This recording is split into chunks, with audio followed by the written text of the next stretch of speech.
CJ entertainment channel के लाल button दबाकर subscribe करो आ घंटी के निशान के जरूर दबाओ।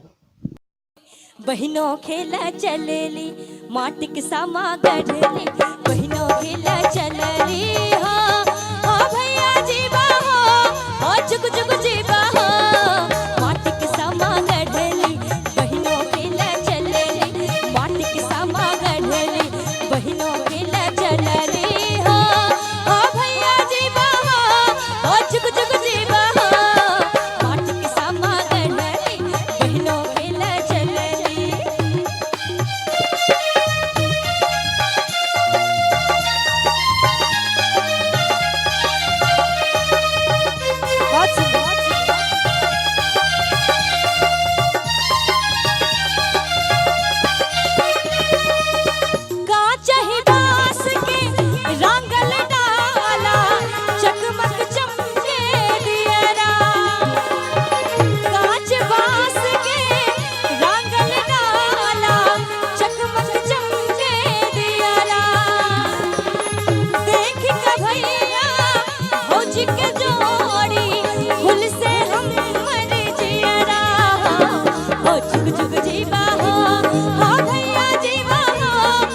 जुग जुग